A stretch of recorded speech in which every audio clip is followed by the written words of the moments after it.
죄를 지음으로 말미암아 에덴에서 쫓겨난 죄인들을 하나님께서 어떻게 다시 에덴 동산으로 복락원하는가라는 이 구속사적인 전개를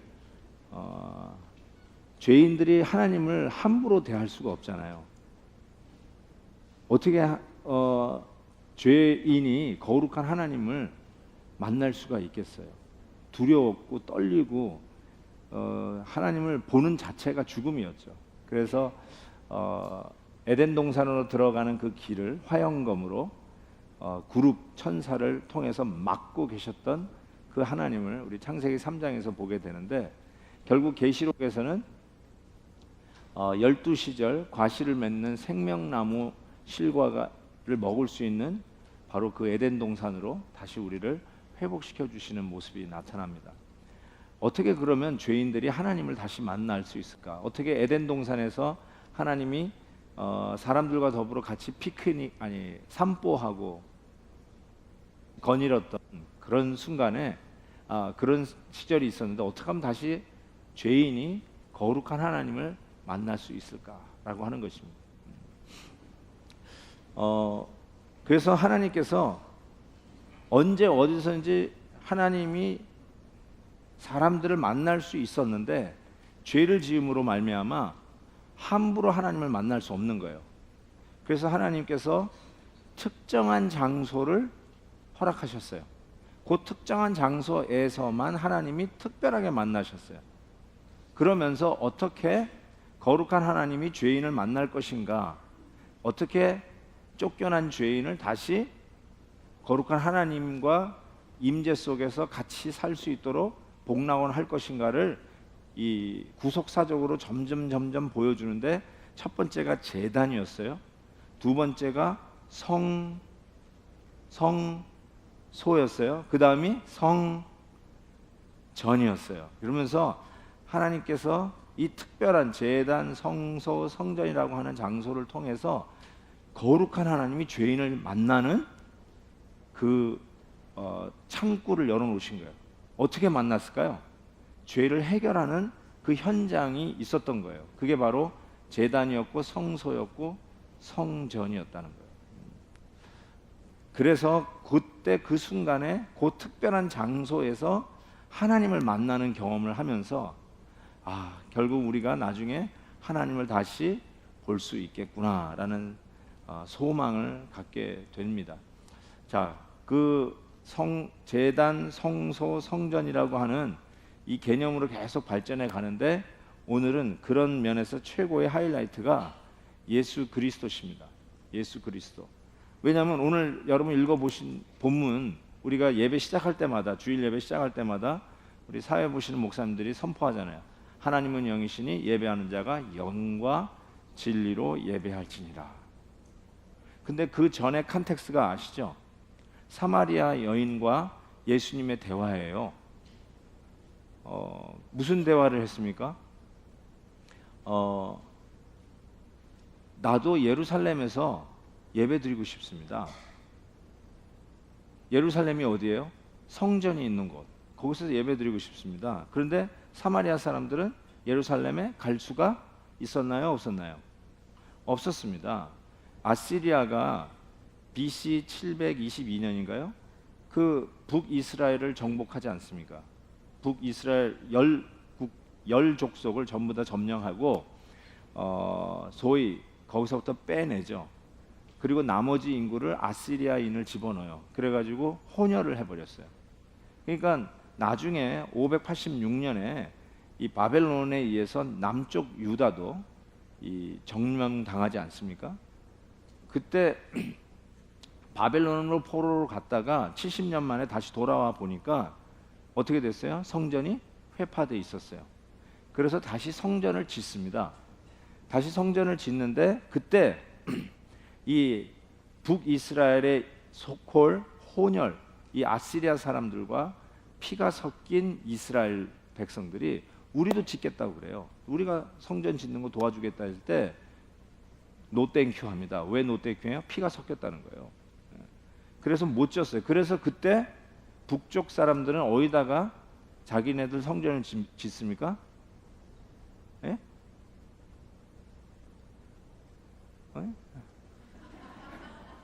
한자라도 얘기해보세요. 한자라도.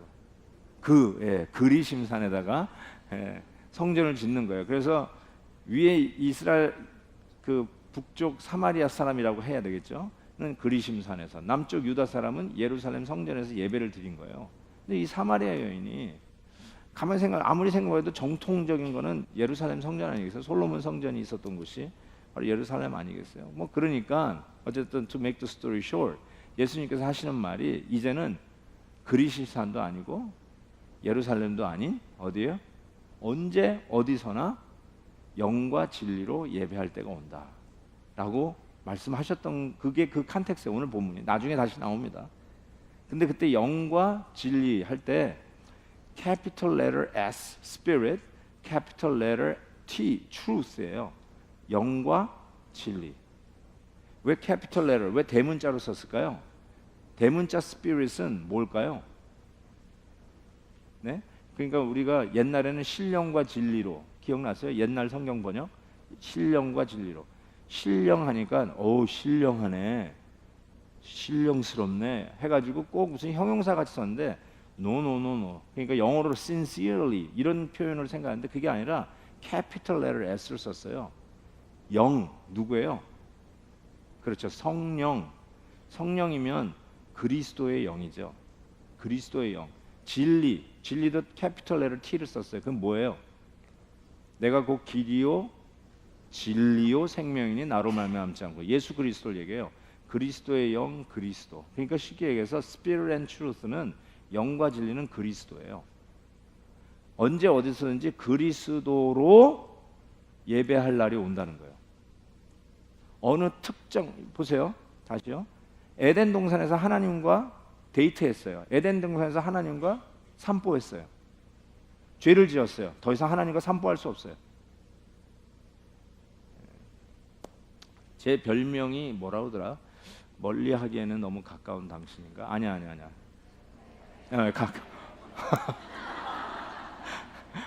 진짜 별명이 많네요.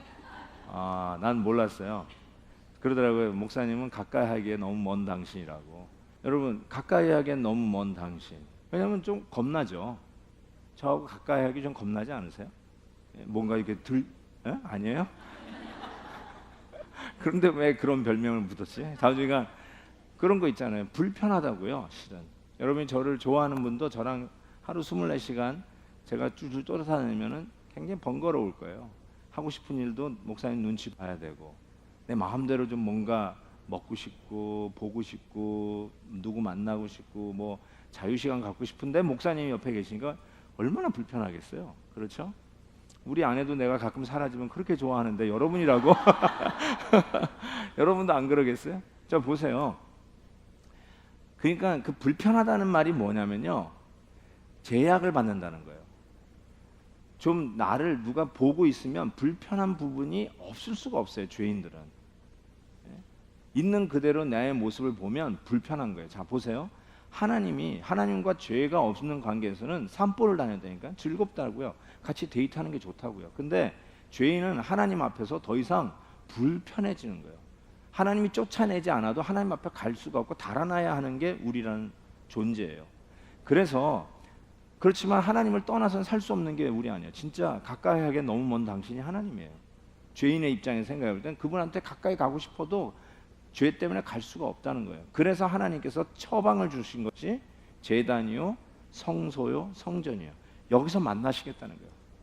여기서 그 하나님과 우리 사이를 가로막고 있는 죄의 문제를 해결하고 만나시겠다고 하면서, 어떻게 그러면 언제까지 이렇게 해야 되는가라는 질문을 던질 수 있잖아요. 우리는 영적인 존재예요. 영적인 존재라는 말은 우리는 개나 소나 말이나 이런 존재가 아니에요. 하나님의 그 형상으로 지음 받았기에 우리는 하나님을 그리워하게 되어 있어요. 그래서 육신적인 것으로 아무리 편하고 만족해도 그 누구도 만족할 수가 없어요. 그러니까 하나님에 대한 갈증이 있어요. 그래서 하나님을 영적인 면에서 만나고 싶은 게 있어요. 하나님을 좀 보고 싶어요. 다른 건 다 봤는데 그런 걸로 만족이 안 되고 진짜 하나님을 만나고 싶다니까요. 그래서 시편에 보면 42편 보세요. 이제 자기 아웃라인 보세요. 하나님이여 사슴이 시냇물을 찾기에 갈급한 같이 내 영혼이 주를 찾기에 갈급하나이다. 내 영혼이 하나님 곧 살아계시는 하나님을 갈망하나니 내가 어느 때 나아가서 뭘까요? 맞습니다. 하나님의 얼굴을 배울 것. 이게 우리 모든 인간에게 기본적으로 깔려 있는 전제예요. 모든 사람이, 모든 죄인들이 다 하나님을 결국은 보고 싶어해요. 영적인 문제. 이 문제를 해결해야 되는데 언제 하나님의 얼굴을 배울고, 죄인인데 어떻게 봐요? 보는 순간에 죽는 건데. 그렇죠? 야곱이 하나님의 얼굴을 보았다 해서 그 약복 나루터를 브니엘, 하나님의 얼굴을 보았다 해서 브니엘 이렇게 졌단 말이에요. 근데 실은 하나님의 얼굴을 보면 죽는 거예요. 죄인은 하나님의 얼굴을 함부로 볼 수 없고, 모세가 볼 수 없다고 그래가지고 등만 보여주셨잖아요. 등만 보는데도 모세의 얼굴에 빛이 났다고 성경이 적혀져 있어요. 그만큼 죄인들이 하나님의 얼굴을 본다는 것은 있을 수 없는 일인데도 불구하고 자꾸 그리운 거예요. 그 하나님 보고 싶은 거예요. 시편 15편 보세요. 뭐라고 되어 있어요? 여호와여 주의 어디에 머물자? 그렇죠. 장막. 아까 장막 보세요. 아까 성막, 장막, 회막, 성전, 성소 다 같은 말이죠. 여호와여 주의 장막에 머물 자는 누구오며 주의 성산에 사는 자 누구리까? 누가 하나님을 만날 수 있을까요? 그러니까 정직하게 공의를 마음이 진실하고 그의 혀로는 남을 허물지 아니하고 그 이웃에게 악을 행하지 아니하고 이웃을 비방하지 아니하고, 마치 어떤 율법적인 얘기를 하고 있는 것 같죠? 근데 솔직히 여러분 이것만 해도 이게 십계명의 요약이라고 할 수 있어요. 십계명을 이 시인이 이렇게 요약을 했다고 할 수 있는데, 자 보세요. 정직하고 공의를 실천하고 마음의 진실, 혀로 남을 허물지 않고 이웃에게 악을 행치 아니하고 이웃을 비방하지 아니하고, 이런 자가 누구를 만나면 하나님을 만날 수 있다는 거예요. 하나님의 얼굴을 볼 수 있다는 거예요. 자, 자신 있게 하나님의 얼굴을 볼 수 있다고 생각하시는 분 손 들어보세요. 저것만 봐도 만날 수 있는 사람이 없어요. 이웃에 대해서 비방하지 않았다고요? 허물을 들추지 않았다고요? 진짜 인간에 대해서 실망할 때가 너무 많이 있잖아요, 여러분. 그게 뭐 it's not new, 그렇죠? It's not new. 새로운 것도 아니에요. 그냥 사람에게 매일 실망해요. 아는 사람, 가까운 사람, 먼 사람, 방송을 통해서, 뉴스를 통해서, 내가 개인적으로는 알지 못하지만 그래도 공인들, 뉴스에 나오는 공인들 때문에 우리는 수도 없이 오늘도 어쩌면 실망했을 거예요. 뭐 오바마 대통령부터 시작해서 힐러리, 도널드 트럼프, 차기 대통령 캔디데이트 나오는 이 두 사람에 대해서도 어쩌면 여러분은 이것저것 들으면서 실망하고 있을지도 몰라요. 그렇죠? 수도 없이 실망을 해요, 사람들에게. 그러니 도대체 거기에 누가 하나님을 만날 수 있겠냐는 질문을 계속 끊임없이 던질 수밖에 없다는 것이죠. 자, 시편 84편을 보시면 만군의 여호와여 주의 장막이 어찌 그리 사랑스러운지. 그 하나님을 만나는 그 장막이 너무 좋은 거예요. 내 영혼이 여호와의 뭐죠? 예, 궁정을 사모하며. 궁정이라고 그랬어요. 하나님이 계시는 곳이니까 궁정이죠. 내 마음과 육체가 살아계시는 하나님께 부르짖나이다. 주의 궁전에서의 한 날이 다른 곳에서의 첫날보다 나은즉 악인의 장막에 사는 것보다 내 하나님의 궁전, 성전 문지기로 있는 것이 좋사오니. 여러분 이 시인을 마음을 알 것 같아요? 이게 알 것 같아요? 정말 주님 사랑하고, 그래서 저는 이 중학교 때 이 시편 84편의 은혜를 받고, 말이 좀 이상하지만 좀 양해하고 들으세요. 진짜 주의 궁정에서의 한 날이 세상에서의 그 화려한 궁정에서의 첫날보다 더 낫다. 그래서 주의 궁정에서 지내기를 원하는 이런 마음에, 하나님, 제가 목사, 그때 중학교 때 제가 헌신했거든요. 목사 되기를 원하는데 만약에 목사가 안 되면 제가 사찰집사 하겠습니다. 그랬어요. 왜냐하면 주님의 집에서 지내는 하루가 그렇게 좋았다는 거죠. 정말 그렇게 좋을 수가 없었어요. 그 뜻이 아닌데, 물론 그게 예배당에서 살라는 소리는 아니지만 그렇게 주님 앞에 거하는 것이 그렇게 좋을 수가 없더라고요. 그러니까 우리에게 있어서 이 가장 기본적인 필요가 뭐냐면 하나님을 만나는 것이고, 하나님 계신 곳이 아름다워 보이는 것. 그러면 그분의 신앙을 어느 정도 알 수가 있어요. 교회 오는 거 지긋지긋하게 싫어하고, 예배 드리는 거 아니면 몸이 비비 꼬아지면서 지루해하면서, 골프 치러 가는 날은 깨우지 않아도 벌떡 새벽에 일어나가지고 라운딩 나가고, 생각해 보셔야 돼요. 자, 이와 같이 정말 하나님 앞에 나아가고자 하는 가장 기본적인 그런 욕구가, 가장 기본적인 필요가 우리에게 있는데, 요한복음 1장에 보니까 이렇게 돼 있어요. 말씀이 육신이 되어 우리 가운데 거하심에.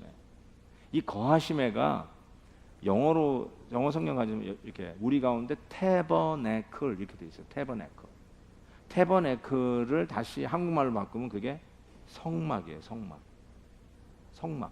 성막에서 하나님이 보여주셨던 그 계시가 뭐예요? 구속사적 계시가 뭐예요? 성막에서 하나님의 거룩한 하나님을 만나는 거예요. 또 성전에서 역시 그 성소에서 하나님을 만나는 거예요. 그 거룩한 하나님을 만나는 거예요. 그래서 그 하나님 만나는 곳에서 잠깐 하나님을 만나도 화려한 세상 생활보다 그곳에서의 하루가 더 귀하다고 하는 이 시인의 고백. 하나님을 만나니까 얼마나 좋은지 말이죠. 그런데 누가 만날까? 손이 깨끗한 자, 마음이 진실한 자, 이웃을 회방하지 않는 자, 말이 처음부터 끝까지 한 번도 거짓말도 없이, 남을 가십하는 말 없이, 엉뚱한 말 옮기지도 않고, 정말 그 입술을 하나님의 저울에 재봤을 때 깨끗한 자, 뭐 이렇게 얘기하면서 그런 자들이 하나님을 그 성산에서, 하나님을 그 장막에서 만날 수 있을 거라고 이야기하는데, 그런 사람이 없잖아요. 모두가 다 죄인이잖아요. 그런데 어떻게 됐냐면, 주님이 오시더니, 주님이 소위 성탄절에 오시는 그 주님이 오시더니 뭐라고 하냐면, 말씀이 육신이 되어 우리 가운데 태버네클 하시네. 갑자기 주님이 우리에게 장막이 돼요. 우리가 주님을 만나기 위해서 성소를 찾아가는 게 아니라, 쉽게 얘기해서 성소가 우리 가운데 와버린 거예요. 그냥 우리 가운데 쫙 성소, 장막, 텐트를 쳐버리신 거예요. 그러면서 눈 떠보니까 주님이 우리와 더불어 같이 지금 지내고 계신다는 이런 이야기로 소위 요한복음 1장이 시작을 하는 것이죠. 자, 보십시오. 그래서 그 예수님의 오심을 아까 처음에 읽지는 않았지만, 마태복음 1장 23절 보면, 보라 처녀가 잉태하여 아들을 낳으니 그의 이름을 뭐라 하리라? 임마누엘이라 하리라. 그 뜻은 뭐예요? 하나님이 우리와 함께 계시다. 저게 예수님에 대한 그 탄생에 대한 예언이잖아요. 처녀가 잉태하여 아들을 낳으니 그의 이름을 임마누엘이라 하리라. 임마누엘, 우리와 함께 계신다. 태버네클, 우리와 함께 장막을 치신 분, 그 이름으로 오시는 분인데, 결국 요한복음에서 뭐라고 그래요? 우리 가운데 태버네클 하신 분이 예수 그리스도시라고 이야기를 합니다. 자, 그러니까 우리가 성전을 통해서 하나님을 만나는데, 결국은 예수님 자체가 성전이 돼서 우리 가운데 오신다는 그 계시로 확 발전시켜진 게 보이기 시작해요.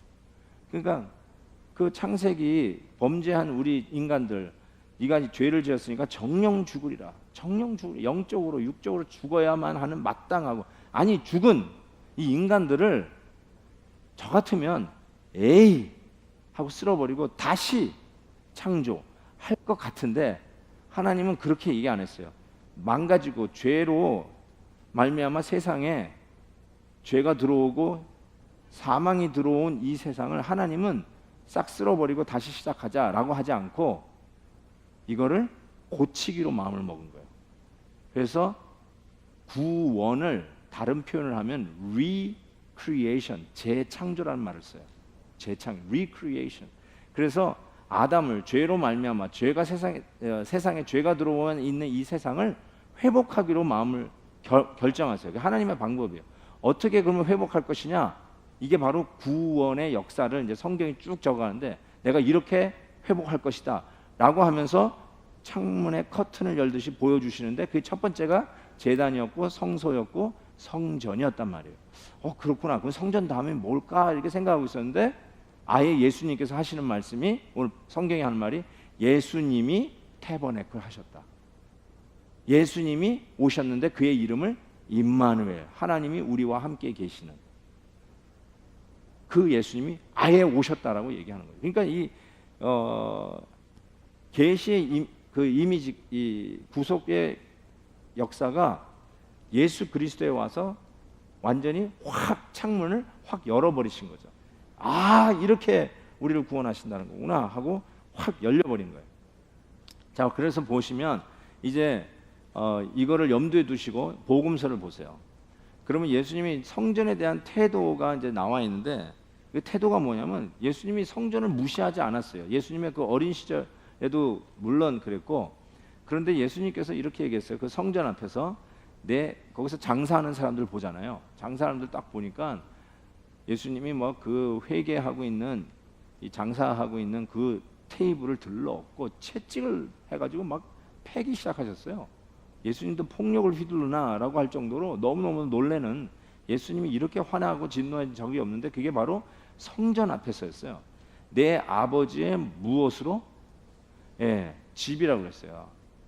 성전을 내 아버지의 집이다 라고 얘기하면서 장사하는 집을 만들지 말라고 노하셨던 그 주님께서 막 이러니까 도대체 네가 무슨 권세로 일을 하냐 하면서 야단났죠. 그 성전에 있는 그 제사장들이나 거기에 있는 뭐 율법사들이. 그랬더니 예수님께서 이렇게 얘기했어요. 너희가 이 성전을 헐라, 내가 하루 이틀 사흘 3일 동안에 일으키리라 라는 아주 의미심장한 말을 했어요. 무슨 말일까요? 유대인이 이르러 이 성전은 46년 동안 지었는데 네가 어떻게 3일 동안 일으키겠냐고 동문서답하는 모습이 나오죠. 그러나 아예 요한복음 밝힙니다. 예수는 성전된 뭘까요? 누구를 가리켜요? 자기 육체를 가리켜 말씀하신 것이에요. 자, 여기 굉장히 중요한 개념이 들어있어요. 자, 그러니까 성전, 너희들이 이 성전을 헐어버려라. 그 성전 앞에서 장사하고 있는, 그래서 이 성전이 쉽게 얘기해서 성전에 대한 열심이 그들을 삼켜버렸죠. 그렇죠? 율법에 대한 열심이 바리새인을 삼켜버리듯 이 성전에 대한 열심이 그들을 삼켜버렸어요. 이 장사하는 사람들을 삼켜버린 것이죠. 이런 성전은 헐어버려라. 소용이 없다. 의미가 잃어버렸다는 거죠. 더 이상 이제 계시의 의미를 더 이상 가질 수 없는 성전이 돼버린 거죠. 하나님이 어떻게 우리를 구속해 주는가, 그 계시의 의미가 사라졌어요. 왜요? 그림자는 실체가 나타나면 사라져야 되죠. 그렇죠? 그러니까 여태까지 다 그림자였는데 실체, 성전 자체가 되신 예수님이 오신 거예요. 그래서 헐라, 내가 사흘 만에 다시 세우리라. 하루 이틀 사흘. 뭘 얘기하는 거죠? 십자가와 부활을 얘기하는 거죠. 벌써 예수님은 이때부터 십자가와 부활을 얘기하십니다. 그러면서 바로 이 성전은 자기의 육체를 가리킴이라고 카멘테이를 아예 주석까지 성경에 달아놨습니다. 자, 벌써 이 성전에 대한 예수님의 태도를 벌써 볼 수 있고요. 아까 제가 서두를 시작했던 그 사마리아인과의 대화에서 요한복음 4장에 보면 예수께서 이르시되 여자여 내 말을 믿으라. 예루살렘에서도 말고 또 거기에서도 이 산에서도 말고 저 산에서도 말고 너희 예루살렘에서도 말고 너희가 아버지께 예배할 때가 이르리라. 이 산은 아까 얘기했는데 그리심산, 에발산과 그리심산이 서로 마주보고 있잖아요. 이 그리심산에서도 말고 예루살렘에서도 말고 아버지께 예배할 때가 오는데 영과 진리로 예배할 때가 온다. 아까 제가 뭐라고 했어요? 영과 진리가 누구라고요? 그리스도 예수. 이제 예수의 이름으로 어디서든지 예배 드리는 날이 온다. 왜요? 예수님이 성전이니까. 꼭 예루살렘에서만 가야 하나님을 만날 수 있고, 예루살렘 성전에 못 가는 사마리아인들은 그리심산에 있는 성전에서 예배를 드려야 하나님을 만날 수 있다고 생각했는데 예수님께서 하신 말이 이제는 그런 특별한 장소가 중요한 게 아니다. 옛날에는 특별한 장소가 중요했잖아요. 제단이 있는 곳, 성소가 있는 곳, 성전이 있는 곳. 그게 중요했어요. 거기 가서 예배 드려야 됐어요. 그렇죠? 이 뭐죠? 순례하는 자들은 예루살렘 성전이 있는데 와야 됐잖아요. 그런데 이제는 더 이상 여기냐 저기냐가 중요한 게 아니라는 거죠. 그리스도가 있는 곳에서 예배 드리는, 언제든지 그리스도가 있는 데서 언제든지 예배 드릴 수 있는 그 날이 온다라고 얘기하시는 거죠. 언제요? 사흘 만에 다시 성전을 짓는 날, 예수 그리스도의 복음을 이야기하죠. 자, 서신서 그리고 나서 보니까 또 어디죠? 다음 페이지 보세요. 마태복음 27장에 보니까 이에 성소 휘장이 위로부터 아래까지 찢어져 둘이 되고 땅이 진동하며 바위가 터지고 더 이상 거룩과 세속의 차이가 없는 휘장이 갈라지는 현장이 나타나고 있는 것이죠. 뭘 얘기할까 이게? 뭘까요 이게? 예수님의 몸이 갈라지는 현장이고, 몸이 갈라지는 그 십자가의 현장으로 말미암아 이제는 더 이상 보세요. 거룩과 세속, 성, 속, 이게 구별이 사라지는 거죠. 옛날에는 성전에 가야 돼요. 성소에 가야 돼요. 거기에 가야 성스러운 하나님, 거룩하신 하나님을 만날 수 있어요. 죄인이 어떻게 함부로 만날 수 있겠어요? 근데 휘장이 갈라짐으로 인해서, 예수님이 성전 대신 예수님이 갈라짐으로 인해서 성과 속의 구별을 없애버리셨어요. 우리 사람이 만드는 어떤 테리토리의 성과 속의 그 개념을 열어버리신 거죠. 그래서 누구든지 주님 앞에 나올 수 있는 길을 열어놓는, 왜요? 예수님이 성전이니까. 자, 서신서에 한번 볼게요. 서신서 조금 더 개념을 발전시키면 히브리서에 보면 예수는 우리의 최고의 희생 제물로 등장합니다.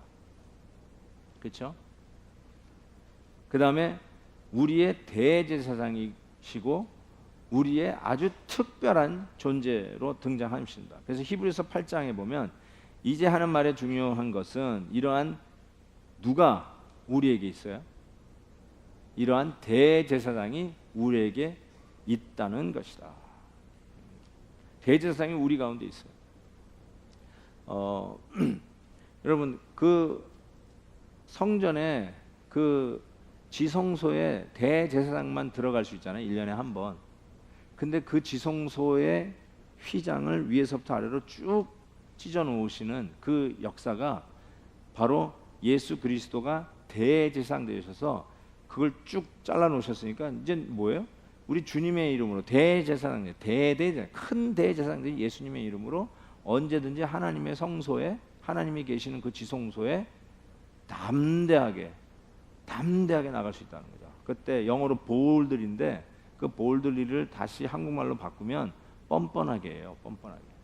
죄인들이 감히 낯짝도 없이 뻔뻔하게 하나님을 담대하게 만나러 갈 수 있는 길이 열렸다는 거예요. 누구 때문에? 우리의 대제사장 되신 예수 그리스도. 그분이 바로 성전 되신 그 자체이시고 함부로 못 들어가는 성과 속을 갈라놨던 휘장을 위에서부터 아래로 쭉 찢어 놓으신 바로 예수 그리스도의 십자가로 말하면 쭉 찢어 놓으신 바로 그분이시라는 거죠. 자, 그래서 에베소서에 보면은 이런 말이 있어요. 그러므로 이제부터 너희는 외인도 아니요 나그네도 아니요 오직 성도들과 동일한 시민이요. 우리가 외인이 아니래요. We not pagans. We are not pagans. 아시죠, 여러분? 유대인들에게 페이건은 진짜 사마리아인도 피가 섞였다고 돌아가는 사람들이 유대인들이에요. 제가 말씀 한번 드렸죠. 제가 아는 장로님이 유대인과 사돈을 맺게 됐어요. 근데 결혼식에 갔는데 한 테이블에 앉아서 밥도 안 먹어요. 그냥 그 자식이 한국 사람하고 결혼을 한다니까 할 수 없이 결혼식은 왔는데 사돈되는 한국 사람들과 겸상을 하지 않아요. 왠지 아세요? 페이건. 이방인들이니까. 아주 자존심 억수로 상했지만 뭐 어떡하겠어요. 자식 때문에 참아야지. 지금도 그렇다는 말이에요. 지금도. 그러니까 보세요. 이게 얼마나 이게 얼마나 혁명적인 얘기예요. 지금부터 2000년 전에 쓰여진 성경으로 생각한다면 이게 얼마나 혁명적인 얘기예요. 보세요. 너희는 외인도 아니다. You are not pagans. 나그네도 아니요. 오직 성도, saint, 성도, 시민, 하나님의 권속, 하나님의 백성이다. 너희는 사도들과 선지자의 터 위에 세우심을 입은 자라. 사도들과 선지자의 터가 뭘까요? 하나님의 말씀. 선지자의 터라고 해서 선지자가 뭐 밑에 무덤을 선지자 무덤 위에 이런 식으로 생각하시면 곤란합니다. 하나님의 말씀, 사도들과 선지자의 터, 말씀 위에 세우심을 입은 자라. 그리스도 예수께서 친히 모퉁이 돌이 되셨나니. 영어는 코너스톤인데요. 난 솔직히 모퉁이 돌 모르겠어요. 뭔지. 제가 이 건축에는 문외한이라든지 코너스톤 잘 모르겠더라고요. 근데 이런 거래요. 좌우지간 자세히는 모르겠지만 이 코너스톤의 모든 건물의 그 무게가 하중을 받는 부분이래요. 그래서 이 코너스톤 때문에 모든 건물이 제자리에 다 서 있는 거예요. 이 코너스톤이 빠지면 다 무너지는 거죠. 그럼 어쩌면은 건물에 예를 들어서 뭐 하나 빔을 하나 뺐다. 그러면 와르르 무너지는 것이 있다면 바로 그게 코너스톤이에요. 요즘 아마 이 파괴공학에서는 이게 빵 터뜨리면 확 무너져 내리잖아요. 그러니까 어쩌면 그 코너스톤 되는 그 부분에 다이너마이트를 설치해가지고 빵 터뜨리면 그냥 건물이 폭삭 주저앉는 것처럼 그 예수님이 우리의 모퉁이 돌이 되셔서 코너스톤이 되셔서 우리들은 건축자의 돌로서 함께 지어져가는 성도라고 오늘 이 에베소서는 얘기하는 거죠. 그러면서 이렇게 얘기했어요. 21절이죠. 그의 안에서 예수 그리스도 코너스톤 되는 예수님 안에서 건물마다 서로 연결하여 주 안에서 뭐가 돼가고 주 안에서 성전이 되어가고. 잘 보세요. 이 기가 막힌 말이 또 나오는 거예요. 주 안에서 성전이 되어가고 너희도 성령 안에서 하나님이 거하실 뭐죠? 처소가 되기 위하여 그리스도 예수 안에서 함께 지어져 가느니라. 예수님이 자신이 성전이에요. 헐라 내가 사흘 만에 다시 지으리라. 이는 자기 육체를 가리켜 하신 말씀이다. 당신이 성전이에요. 그런데 예수 그리스도를 믿는 성도 여러분들은 성도라고 그랬어요. 성도. 더 이상 dirty pagan이 아니고 sojourner, 나그네도 아니고 방랑자도 아니고 여러분이 누구냐면 saints, 거룩한 백성이라는 거예요. 거룩하대요. 이 거룩하다는 말은 아까 얘기했잖아요. 하나님을 만날 수 있는 영역이 거룩이에요. 그런데 그 하나님을 늘 만날 수 있는 거룩한 영역에 쓰는 말을 우리 여러분들에게 쓰는 거예요. 성도. 지나가는 말이지만 성도라는 말을 우리가 더 좀 잘 썼으면 좋겠어요. 요즘은 이제 형제님, 자매님들을 굉장히 많이 쓰는 편이잖아요. 제 생각에는 이런 패러처치 무브먼트가 일어날 때 형제, 자매라는 말을 많이 썼대요. 교회 안에서는 집사님, 그냥 장로님, 권사님 이런 말 많이 쓰다가 이 패러처치 대학생들이 이제 CCC, IBF 이런 무브먼트가 일어날 때, 그러니까 제가 대학 시절 때쯤인 걸로 알고 있는데 아니면 저보다 조금 더 연세 드신 제 선배들 그때 보면 형제님, 자매님들 이런 말 참 많이 썼던 것 같아요. 그래가지고 이제 요즘은 뭐 TV에서도 이제 크리스찬들을 얘기할 때 이게 조크로 해 형제님 그러면 막 웃어요. 교회 다닌다는 거죠. 형제님, 자매님 이게 교회 용어가 돼버렸는데 실은 형제님, 자매님보다 더 좋은 말이 뭐냐면 성도예요. 성도. 그래서 성도님 하는 게 참 좋아요. 물론 도자가 또 무리 도자니까 뭐 개인에게 무리 도자를 쓰는 건 또 이거 틀렸다 하고 또 좀 뭐 아는 분은 또 얘기하는데 그 뭐라고 불러요? 성일? 뭐라고 얘기해? 성도 왜? 성자라고도 불러요? 그러면 놈자자, 성자.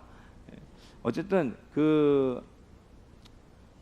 성도라는 말을 좀 더 많이 애용을 해야 되겠다는 생각을 해봐요. 한국 사람들의 개념에는 이 하이라키 개념이 뿌리박혀 있다는 거예요. 제가 지난번에 소개했던 공자가 죽어야 나라가 산다라고 하는 그 책에도 나오지만 한국 사람들은 이 수평 관계보다는 이 수직 관계가 훨씬 더 민감한 거예요. 그래서 조금 얘기하다 보면 호칭이 없으면 굉장히 불편해합니다. 우리들은 미국 사람들은 그냥 first name 불러버리고 말잖아요. 제가 풀타임 전도사로 일하던 미국 교회, 그러니까 한인 교회가 미국 교회에서 예배를 드리고 있는데 그 미국 교회 담임 목사님이 데이빗이에요. 근데 지금 제가 last name을 몰라요. 왜냐하면 데이빗이라고 불렀어요. 제가 20대 이 27살 젊은 전도사가 그 미국 교회 담임 목사님을 데이빗이라고 불렀다니까요. Hi, David. 우리로 생각하면 말도 안 되는 얘기죠. 우리 교회 인턴이 저한테 Hi, 한요 그러면 너 이리 와봐. 그러니까 우리는 왜 그것이 없으냐면은 그 호칭에 하이라키가 있다라고 생각하기 때문에 그래요. 그렇죠? 그러니까 한요라고 부르면 무시당하는 거니까 새파랗게 젊은 게 first name을 부르면 무시당하는 거란 말이죠. 근데 미국 사람들에게는 그런 개념이 없어요. 그렇지 않아요? 오히려 친근하죠. first name 부르면 굉장히 call me David 그런다고요. 친근하고 싶다는 거죠. 자, 그런데 그래서 그런지 얘기가 좀 길어지는데 우리는 호칭이 굉장히 중요한 거예요. 사장님, 부장님부터 시작해가지고 뭔가 있어야 돼. 그래서 성도님들이 집사님 임명 안 받은 분들 부르기가 굉장히 고민에 빠져가지고 에이 뭔 교인의 집사와 해가지고 무조건 집사라고 부르고 말아. 그러면 뭐 저 아직 세례도 안 받았는데 이런 우가 교회 안에 참 많이 있어요. 그래서 어떤 분은 하도 집사라 해가지고 세례도 안 받았는데 집사라고 그러니까 나 세례 받을래요 하기가 남사스러워서 세례도 안 받고 집사 된 분들이 의외로 많다는 거예요. 이미 세례도 안 받고 집사 되고 세례도 안 받고 안수 집사 되고 세례도 안 받고 장로 됐어요. 그런 사람이 있으면 계속 먹으면서 주여 내가 또 죽을 죄인입니다 하고 또 먹어. 왜냐면 왜 안 먹지? 또 그럴 거 아니에요.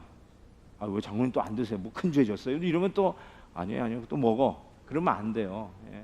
그러니까 하도 이 하이라키가 있으니까 교회에 새로 부임한 목사님이 그 모든 계급을 타파하기 위해서 성도들에게 명령을 했어요. 이제 모든 성도님들은 형제, 남자들에게는 형제, 여자들에게는 자매님이라고 부르세요.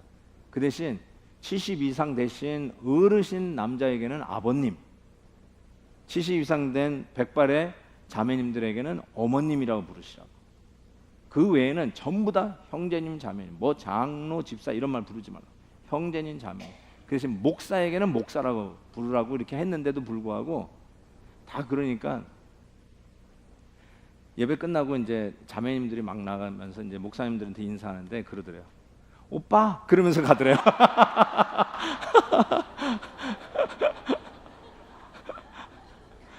내가 그거 괜찮겠다. 나도 그 말 듣고 싶다. 그래가지고 한번 할까 하다가 anyway. 그래서 다시 한번 말씀드리는데요. 우리 형제님, 자매님도 쓸 수 있지만 성도님이라고 부르는 거에 대해서 우리 교회 안에서는 나를 낯이 보는구나. 그리고 어떤 분은 성도님이라고 그랬더니 저 집사입니다. 또 그래요. 그래서 이분이 진짜 기본의 기본도 모르는구나. 여러분 성도가 더 좋은 말이에요. 에? 진짜로 좋아야 돼요. 성도님이란 말. 이게 너무너무 좀 거룩한 백성이에요. 어떤 백성이에요? 하나님을 만나는 백성. 거룩한 하나님을 특별히 누가 하나님을 배울 거. 이게 우리의 가장 기본적인 필요 아니에요. 누가 주의 성산에서 하나님의 얼굴을 배울 거.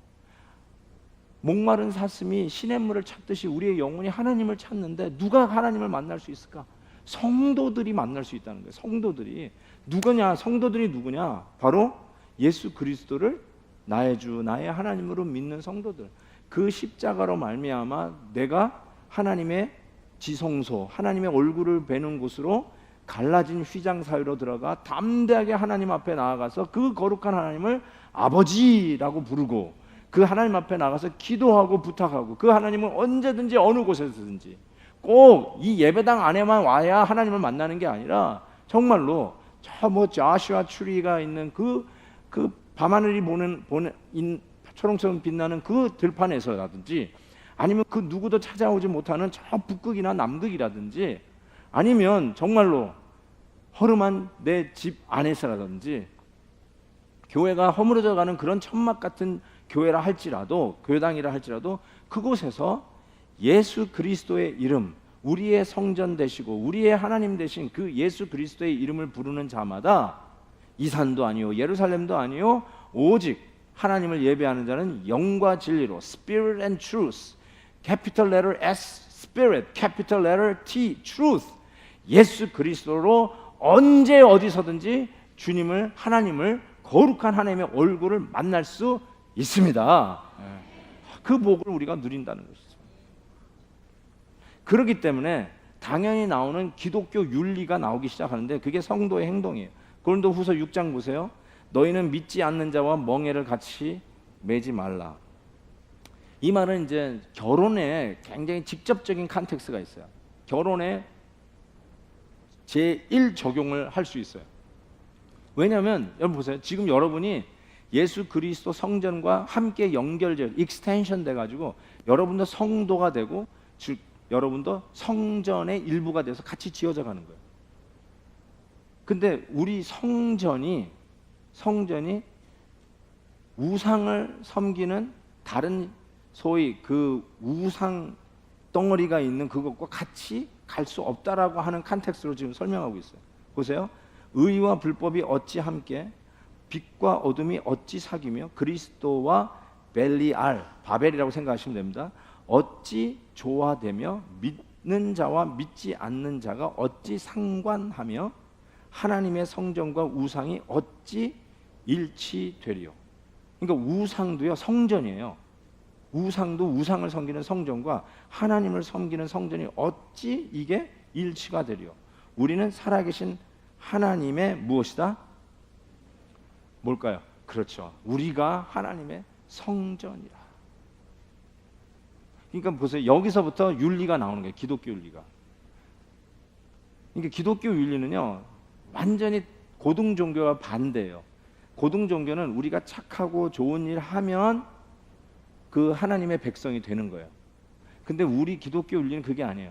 하나님이 은혜로 당신을 백성 삼으시겠다고 하고 죄의 투성인데 우리를 향해서 거룩한 자, 성도, you are saints 라고 불러주는 거예요. 그래서 우리가 야 내가 성전이야. 그래서부터 나오는 게 뭐예요? 아 내가 이렇게 하면 안 되지 하는 기독교 윤리가 거기서 출발한다는 거예요. 그래서 고린도전서 6장 19절 보면 너희 몸은 너희가 하나님으로부터 받은 바 너희 가운데 계신 성령의 뭐요? 아하 성령의 전인 줄 알지 못하니. 성전이에요. 하나님이 계시는 성전인 줄 알지 못하니. 그러니 어떻게 하겠어요 여러분? 우리가 성전인데 이 성전인 우리 몸을 더러운 것으로 오염시켜서는 안 된다는 거죠. 그렇죠? 그래서 고린도전서 6장 19절 그 뒤에 보면 음행에 대해서 얘기하고 있어요. 이 음행에 대해서 어떻게 성도들이 이 고린도 교회가 음행이 많았어요. 어떻게 성도가 하나님의 전인데 성령이 계시는 전인 이 성도가 음행을 할 수 있느냐라고 하면서 하나님의 백성들은 하나님이 계시는 전이라는 이 개념을 반드시 기억하고 그러기 때문에 구별된 삶을 살 수밖에 없다라는 것을 이야기하고 있습니다.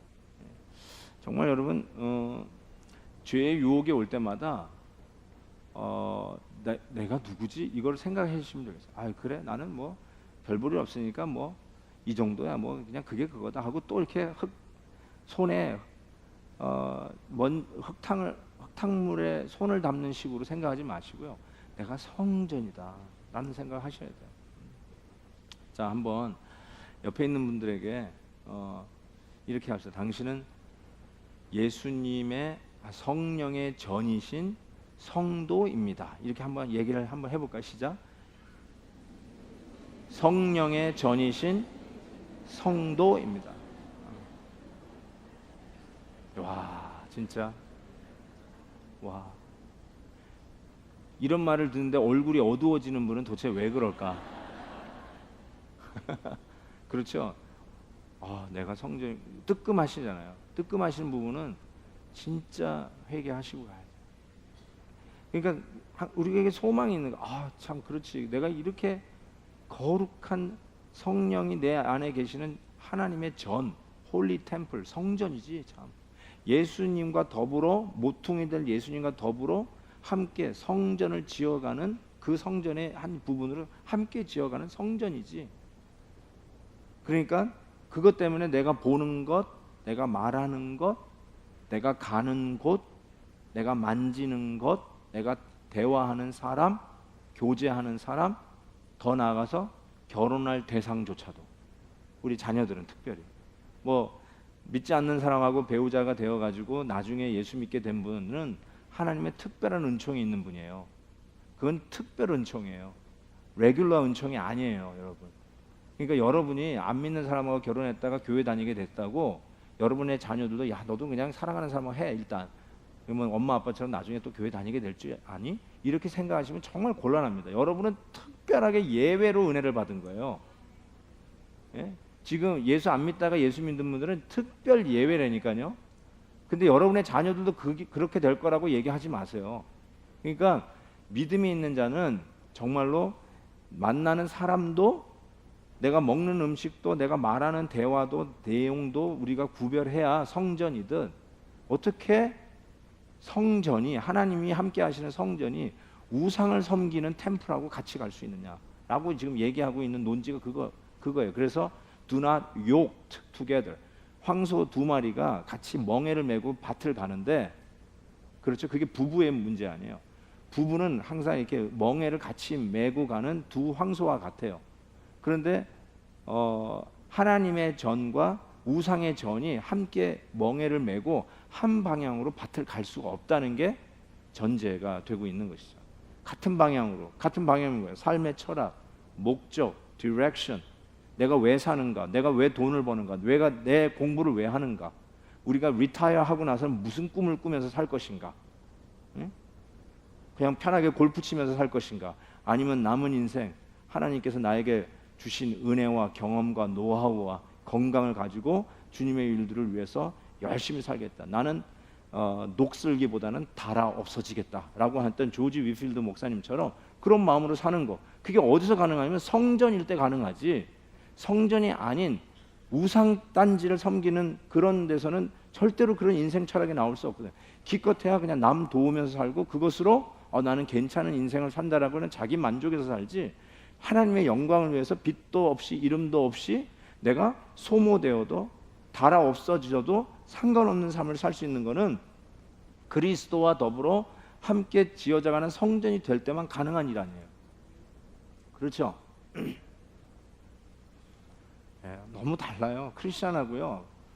죄송하지만 제가 뭐 교회를 안 다니는 분도 착한 분들 많잖아요. 교양 있는 분들 참 많아요. 우리는 교양 없는 사람이 내 눈에는 더 많이 보이는 것 같아요. 솔직히 뭐 안 믿는 사람들하고 내가 교제를 하고 다니는 사람은 아니니까 늘 교인들하고 만나니까 교인들에서도 이런 사람 저런 사람 수도 없이 만나. 그래서 뭐 가끔 신문에서 보면 누구에게 뭐 기증을 했다 뭐 이런 분들 해서 신문에 나오면 야, 참 좋은 분도 많구나 착한 분도 많구나 라는 생각을 하게 되는데 근데 가장 기본적인 게 뭐냐면 나중에 제가 산상설교를 할 날이 올 거예요. 또 설교를 산상설교를 하면 또 막 그냥 들이파는 하나님 예수님의 말씀이 나오는데 여러분 예를 들면 구제도 하는 방법을 산상설교에서 가르쳐 주시잖아요. 구제는 이렇게 하라. 여러분 구제를 어떻게 하래요? 예수 믿는 사람들은 구제를 어떻게 해야 돼요?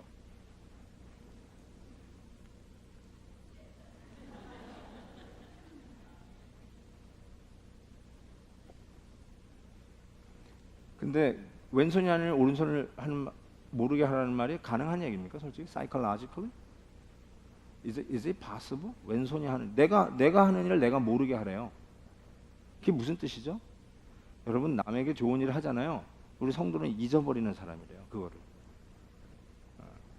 근데 밥 한 끼 사준 것도 왜 이렇게 기억을 잘하는지. 밥 사주고는 잊어버리세요. 내가 누구 밥 사줬지. 근데 잊어버리지 않으면 이렇게 나와요. 내가 밥을 3번이나 사줬는데 정말 이럴 수 있어? 이 말이 나와요. 나중에. 안 잊어버리면 섭섭해져요. 잊어버리셔야 돼요. 아니 내가 교회를 위해서 얼마나 애를 썼는데 교회가 나를 안 알아줘. 안 잊어버리셔가지고 왜 교회가 나를 못 알아줘. 이 말이 나오는 거예요. 잊어버리래. 왼손이 아니고 오른손. 이게 성전이 된 사람들만이 할 수 있는 얘기예요. 아무리 착하고요, 교양 있고 있는 사람이라도 성전이 안 되면, 예수 그리스도와 함께 지어진 성전이 안 되면, 죄송하지만 착한 일하는 거 다 기억하고 있습니다. 내가 지난번에 10만 불 기증했잖아. 왜 내 이름 안 박아? 왜 내 이름 안 적어놔? 왜 나를 recognize 안 해? 이렇게 구두로 얘기 안 할지 모르지만 다 그게 있어요. 그래서 recognize 안 하면 어떻게 돼요? 섭섭해지는 거죠. 여기 그냥 괜한 데다 했네, 이런 생각을 하는 거예요. 그래서 제가 참 말씀을 이렇게 하다 보면은 그냥 우리가 Let's be a good boy, good girl이라고 하는 설교가 절대로 아니에요. 정말 하나님의 말씀을 들고 들어가면 정말 예수님의 그 모습을 담는 자리까지 갈 수 있는 길이 열려 있다는 걸 알게 되고요. 정말 내가 뭐 좀 했다고 자랑하고, 뭐 좀 조금 좀 남보다 더 땀 흘렸다고 조금 의시되거나, 내가 누구한테 조금 가깝다거나, 이런 거 가지고 조금의 틈이나 목에 힘주거나 뭐 이렇게 거드름 피는 거 정말 없어져요. 정말 겸손해지고 내가 한 거에 대해서 잊어버리게 돼요. 진짜 왼손이 하느니 오른손이 모르게 한다니까요. 구제는 그렇게 하는 거예요. 그게 성도들이 하는 거예요. 왜요? 내가 하나님의 은혜로 그리스도와 더불어 함께 지어져가는 성전이 되었으니까. 내 죄인인데 내가, 하나님이 나보고 성도래요. 성도. You are a saint. 거룩한 백성이 됐다고 하니까 황공무지로소이다. 감사한 것뿐이에요. 뭘 내가 했다는 거예요. 다만 내가 할 일을 했을 뿐이죠. 잊어버리는 거죠. 계시록 보세요. 드디어 천국에 갔어요. 복락됐어요. 와, 다시 에덴 동산 돌아갔어요. 계시록 21장 보세요. 성 안에 내가 뭐예요? 뭘 못 봐요? 성전을 보지 못하였어요. 이는 성전이 없대요. 천국에 가면. 아니, 어떻게 된 거지? 이는 주 하나님 곧 전능하신 이와 및 어린 양이 뭐예요? 그 성전이십니다. 아하, 예수님이 성전인데 무슨 그림자인 성전을 지을 이유가 뭐가 있겠어요? 그렇죠? 실체가 나타나면 그림자 사라지는 거예요. 성소, 성전은 예수님을 상징하는 그림자였어요. 타이포로지, 예표였어요. 예표는 실체가 나타나면 사라지는 겁니다. 그렇죠? 그래서 우리가 제사를 안 지내는 거예요. 지금 예배 드릴 때마다 뭐 상번제, 아침 저녁으로 드리는 상번제를 안 드리는 이유가 뭐겠어요? 실체, 예수 그리스도 안에 이미 리얼라이즈 되었기 때문에 더 이상 그거 안 하는 거예요. 자, 보니까 천국에 가니까 복락원은 됐어요. 복락원 같은 성전이 없어요. 왜요? 하나님이 계시잖아요. 우리 예수님이 계시잖아요. 성전 자체이신 그분이 계시잖아요. 이게 기가 막혀요. 그 다음에 에덴 해북 보세요. 계시록 갔더니요, 그가 수정 같은 맑은 생명수의 강을 내게 보이니 하나님과 및 어린 양의 보좌로부터 나와서 길 가운데로 흐르더라. 강 주위에 뭐가 있어요?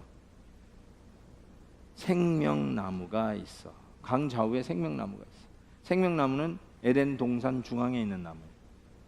그리고 따먹지 말라 하고 화영검을 두시고 천사를 통해서 그 길을 지키셨던 하나님이세요. 그런데 드디어 우리가 다시 에덴 동산에 들어갔어요. 에덴 동산에 들어갔어요. 누구 때문에? 성전 대신 예수 그리스도 때문에. 우리는 성전 안에서 그냥 번제, 속죄제, 속건제, 이걸 화목제, 이걸 드리면서 희미하게 그 그림자 속에서 우리 대신에 우리의 죄를 대신하여 드려질 그 어린 양 예수 그리스도를 바라다 보면서 주님 앞에, 거룩하신 하나님 앞에 죄 용서받고 들어가던 우리들이 이제 천국에 갔더니 예수님, 성전 대신 예수님이 계시고 드디어 생명나무의 열매, 12가지 열매를 맺는 그 열매, 1년 12달 맺는 그 열매, 이것을 먹을 수 있는 자들이 되었다는 거예요. 할렐루야. 자, 예고편 할게요. 예고편. 자, 보세요. 특별한 장소에서 거룩한 하나님을 만날 수 있었어요. 그렇죠? 특별한 장소. 그래서 성전, 성소, 거룩이란 말이 특별하단 말이에요. 구별했단 말이에요. 딴 데서는 못 만나요. 거기에 가야만 만나요. 그렇죠? 그래서 이 장소적인 개념으로 어떻게 우리가 주님을 만나는가. 그래서 예수 그리스도를 만나면서 속과 성의 구분을 없애버리시고 예수 그리스도의 이름으로 영과 진리로 예배드리는 자가 되었어요. 그래서 우리는 예수 그리스도 안에 함께 지어져가는 성도가 되었고 성전이에요, 이 시대에. 그래서 성전답게 사셔야 돼요, 이제는. 그게 여러분의 윤리예요. 그래서 바로 성전 자체가 되신 예수 그리스도, 어린 양 예수 그리스도가 있는 그 성전 안으로 들어가는 것이 복락원이에요. 자, 다음 2주 동안에 제가 뭘 할 거냐면요, 시간에 대해서 얘기할게요. 시간. 그게 뭐냐면 특별한 장소에 가야 하나님을 만나잖아요. 마찬가지로 특별한 시간에 하나님을 만나도록 했어요. 그게 안식일이죠. 안식일을 거룩히 지키라. 특별한 날에만. 그게 뭐예요? 속죄일이죠. 유월절이죠. 초막절이죠. 장막절이죠. 그 다음에 나팔절이죠.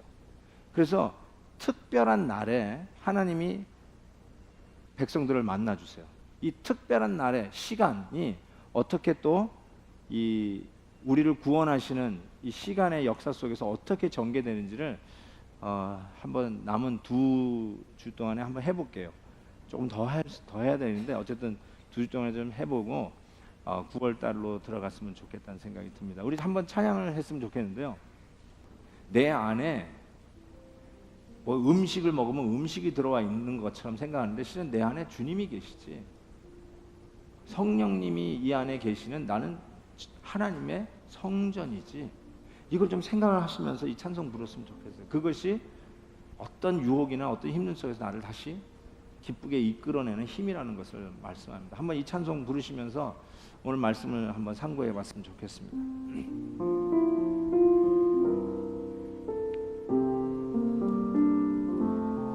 주 예수님 내 맘에 오사 날 붙들어 주시고 내 마음에 새 힘을 주사 늘 기쁘게 앞서서 사랑의 주 내 마음속에 찾아오사 내 모든 죄 사하시고 내 상한 맘 고치소서. 주 예수님 내 맘에 오사 내 소원 마시고 내 무거운 짐 맡아주. 아멘. 마음 편하게 하소서. 사랑의 주 내 마음속에 찾아오사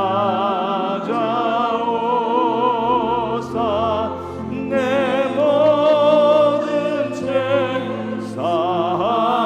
사하시고 내 상한 맘 고치소서.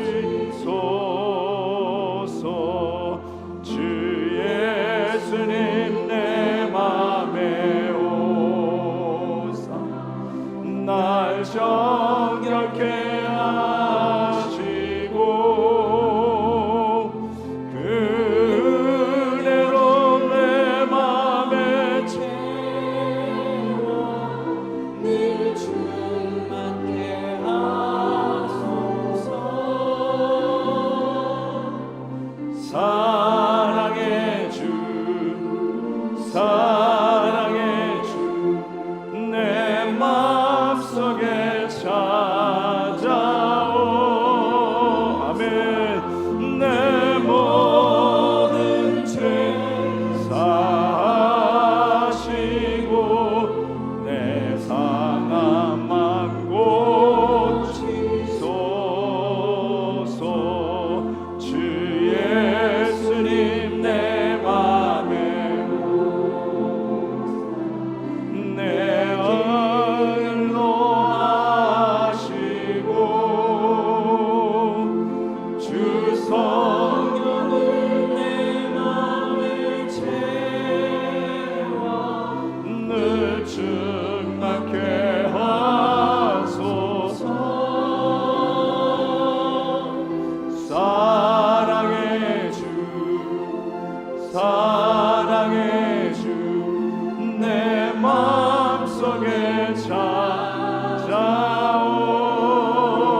약할 때 강함 주시네.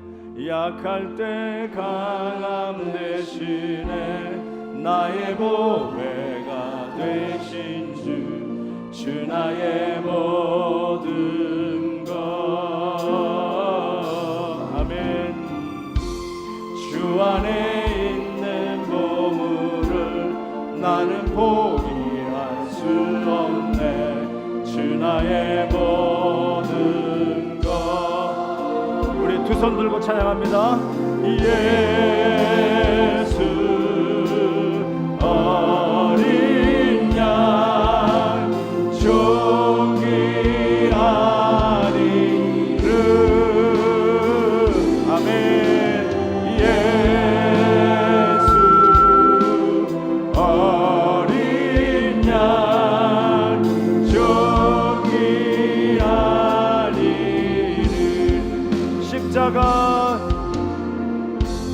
십자가 죄사하셨네. 주님의 이름 찬양. 할렐루야. 주 나의 모든 것.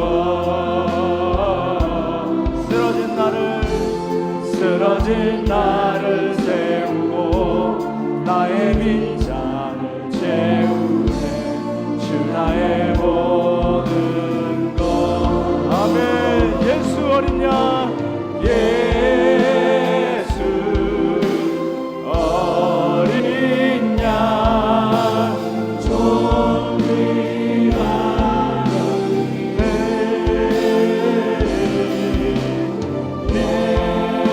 예수 어린 양 존귀하니. 영어로 Jesus Lamb of God. Jesus, Lamb of God, Lamb of God. Worthy is the name, worthy is the name. Jesus, Lamb of God, Jesus, Lamb of God. Worthy is His name, worthy is the name. 예수 어린 양.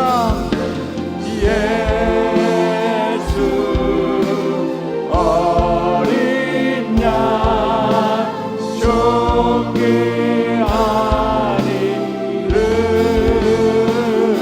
예수 어린 양 존귀하리르. 우리 손을 들고 기도하겠습니다. 여러분, 예수님이 성전이고요.